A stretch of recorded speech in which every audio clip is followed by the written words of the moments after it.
اللهم صل على سيدنا محمد يا رب صل وسلم. بسم اللہ الرحمن الرحیم. تو آج سورہ انا انزلناہ فی لیلۃ القدر کی میں مختصر تفسیر بیان کروں گا. تو انا انزلناہ فی لیلۃ القدر، پہلے میں اس کا دوبارہ آسان ترجمہ کر دیتا ہوں. بے شک ہم نے اس قرآن کو نازل کیا ہے لیلۃ القدر میں، یعنی قدر کی رات میں، وہ رات جس میں اندازے لگائے جاتے ہیں. یعنی اللہ کی طرف سے اندازے لگائے تو نہیں کہنا چاہیے، اللہ کی طرف سے اندازے کیے جاتے ہیں. اور وما ادراک ما لیلۃ القدر، آپ کو کیا معلوم کہ قدر کی رات کیا ہے. لیلۃ القدر خیر من الف شہر، یہ رات 1000 مہینوں سے بہتر ہے. تنزل الملائکۃ والروح، فرشتے اور روح اس میں نازل ہوتے ہیں. بِإِذْنِ رَبِّهِمْ، اپنے رب کے حکم کے ساتھ. من کل امر، ہر قسم کے امر کے ساتھ. سلام ہی، یہ رات سلامتی ہے. حتی مطلع الفجر، فجر کے طلوع کے وقت تک. نبی صلی اللہ علیہ وسلم کے پاس بعض صحابہ نے عرض کیا، یا رسول اللہ پچھلی امتوں کی عمریں تو بہت لمبی ہوتی تھیں اور وہ اتنے سال عبادت کرتے تھے، ہماری امت کی عمریں تو کم ہیں، تو ہم تو ان کے مقام تک پہنچ ہی نہیں سکتے. تو اس پر اللہ نے یہ صورت نازل کی کہ تمہیں ایک رات ہم نے ایسی دی ہے جو 1000 مہینوں سے بہتر ہے. یہ پچھلی امتوں کو یہ رات نہیں ملی. تو یہ اس کا شان نزول ہے کہ جو بھی اس رات میں عبادت کرے گا اس کی 1000 مہینے 80 سال بنتے ہیں. تو اب کسی کی زندگی میں 10 دفعہ بھی لیلۃ القدر آ گئی تو 80 سال کو آپ ضرب دے دیں 10 سے، 800 سال کی عبادت. ٹھیک ہے نا، اگر زندگی میں 10 دفعہ آ گئی نا کسی کی لیلۃ القدر اور لیلۃ القدر مل گئی اس کو، تو اللہ نے اس کی یہ صورت اس پہ نازل فرمائی. یہ امت کو تحفہ ہے، اس سے پہلی امتوں کو ایسا تحفہ نہیں ملا. آپ خود سوچیں کہ ایک رات کی عبادت 80 سال سے بہتر، تو کتنی بڑی فضیلت ہے، یہ اس امت کو اللہ کی طرف سے ملی ہے. تو اللہ نے فرمایا ہم نے اس رات کو اس قرآن کو اس رات میں نازل کیا. تو اس رات کو بھی اللہ نے اس لیے فضیلت والا بنایا کہ قرآن کا نزول اس رات میں شروع ہوا ہے. پورا قرآن تو نازل نہیں ہوا، ابتدا اس رات میں. نبی صلی اللہ علیہ وسلم جو پہلی وحی آئی تھی وہ لیلۃ القدر میں آئی تھی. تو وہ کون سی رات تھی معلوم نہیں ہے، آخری عشرے میں کوئی بھی تاخرات ہو سکتی ہے اور وہ چینج بھی ہو سکتی ہے، جو راجح قول ہے علماء کا. تو جب پہلی دفعہ جب قرآن نازل ہوا نا تو وہ رات کون سی تھی اللہ کے علم میں؟ وہ لیلۃ القدر کی رات تھی.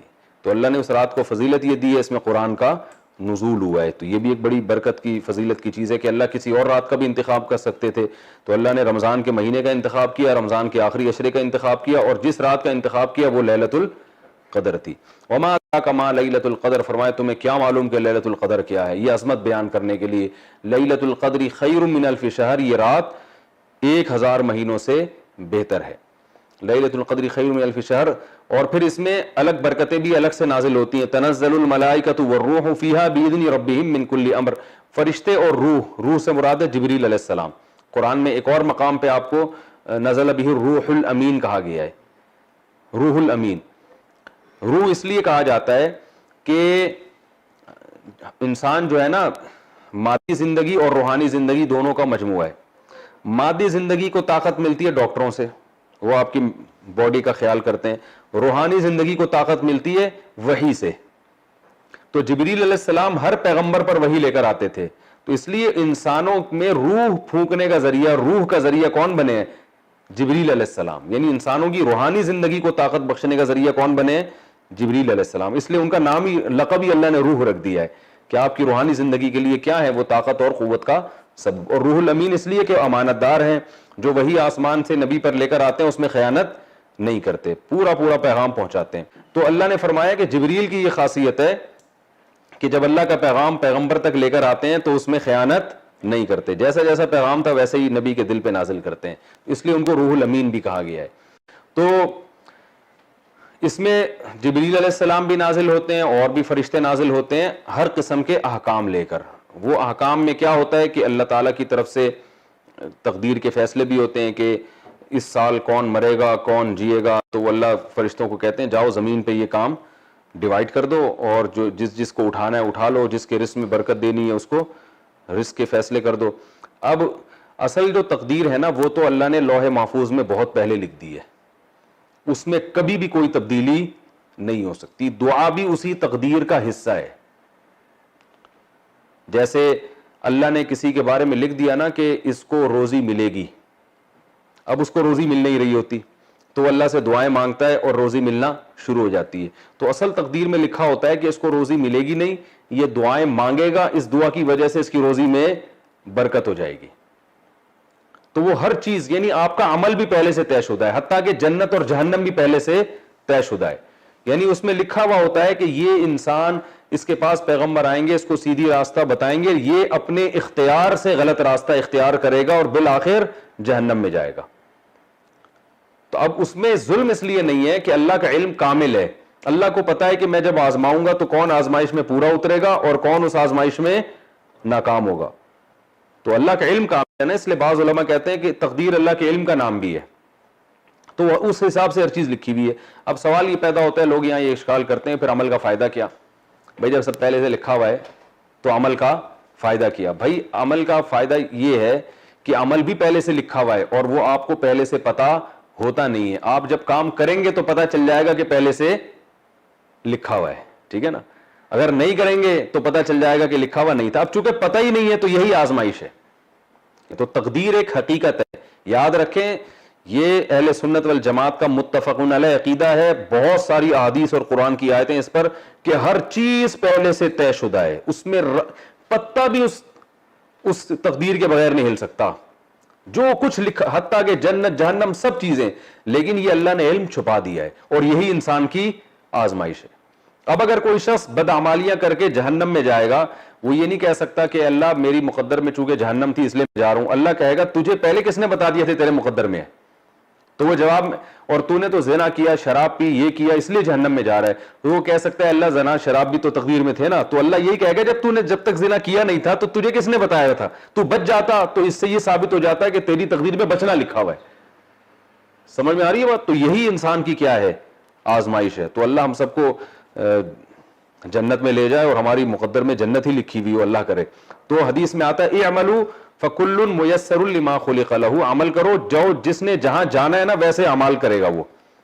تو اس لیے اب اور کیسے اعمال ہم کریں گے ہمیں پتہ نہیں ہے, تو اچھے کر کے دیکھ لو پتہ چل جائے گا, اچھے ہونا شروع ہو جائیں گے, ٹھیک ہے نا. برے کر کے دیکھو تو پتہ چل جائے گا کون سے اعمال ہو رہے ہیں برے. اب جیسے تقدیر دنیا کے کسی جرم میں عذر قابل عذر نہیں ہے, اور کوئی دنیا میں ایسا نہیں دیکھا جو تقدیر کی بیس پر دنیاوی اسباب چھوڑ دیتا ہو, تو ایسے آخری اخروی اسباب بھی چھوڑنے کی اجازت نہیں ہے. جبکہ دنیاوی اسباب میں تو بعض دفعہ نتیجہ سبب اختیار کیے بغیر بھی نکل جاتا ہے, آخرت میں نہیں نکلے گا. عمل ہی پہ جنت ملے گی اور عمل ہی پہ جہنم ملے گی. سمجھ رہے ہیں؟ تو جو جنت میں جائے گا وہ جنتی جیسے اعمال کرے گا, جو جہنم میں جائے گا وہ جہنمی والے اعمال کرے گا. اور اصل مدار آخر وہ کیا ہے, انما الاعمال بالخواتیم, حدیث میں آتا ہے کہ اصل مدار خاتمے پر ہے. ایک آدمی ساری زندگی گناہ کرتا رہا تو آخر میں نیک بن گیا, سارے گناہ چھوڑ دیے, جنت میں جائے گا. ایک آدمی ساری زندگی اچھا کرتا رہا, آخر میں مرتد ہو گیا, کافر ہو گیا, تو جہنم میں جائے گا وہ. تو آخر تک جو ہے نا, اب اس کا یہ مطلب نہیں کہ آپ ابھی برے اعمال کرتے ہیں بولے آخر میں نیک بن جاؤں گا. تو مطلب حدیث کا یہ ہے کہ ابھی نیک اعمال کر رہے ہو تو آخر تک کنٹینیو کرنا ہے اس کو, اور جو برے اعمال کر رہا ہے تو اسے امید دلائیے کہ ابھی بھی موقع ہے, سدھر جاؤ. اللہ ابھی سدھرو گے تو پچھلے اعمال نہیں دیکھے گا اللہ تعالیٰ. تو یہ اس لیے خوب اچھی طرح سمجھیں. ہاں تو اصل تقدیر تو ایسی ہے جو کبھی بھی چینج نہیں ہو سکتی. یہ جو علماء کہتے ہیں دعاؤں سے تقدیر بدل جاتی ہے, یہ تقدیر معلق ہے. تقدیر معلق یہ ہوتی ہے لٹکی ہوئی تقدیر, کہ اس میں یہ ہوتا ہے کہ یہ بیمار ہو کے مرے گا جو ہے نا, لیکن وہ دعا مانگتا ہے تو کیا ہوتا ہے, وہ آدمی بچ جاتا ہے, مرتا نہیں ہے. کیونکہ تقدیر مبرم میں لکھا ہوا ہوتا ہے کہ یہ مرنے والا تھا لیکن چونکہ یہ دعا مانگ لے گا لہذا یہ بچ جائے گا. تو یہ جو دوسرے نمبر والی تقدیر ہے نا, یہ دعاؤں سے چینج ہوتی ہے. پہلے نمبر والی تقدیر میں دعا بھی شامل ہوتی ہے. تو اب جو فرشتے جو نازل ہوتے ہیں نا, تو وہ فرشتے اسی تقدیر مبرم کے حساب سے فیصلے کر رہے ہوتے ہیں.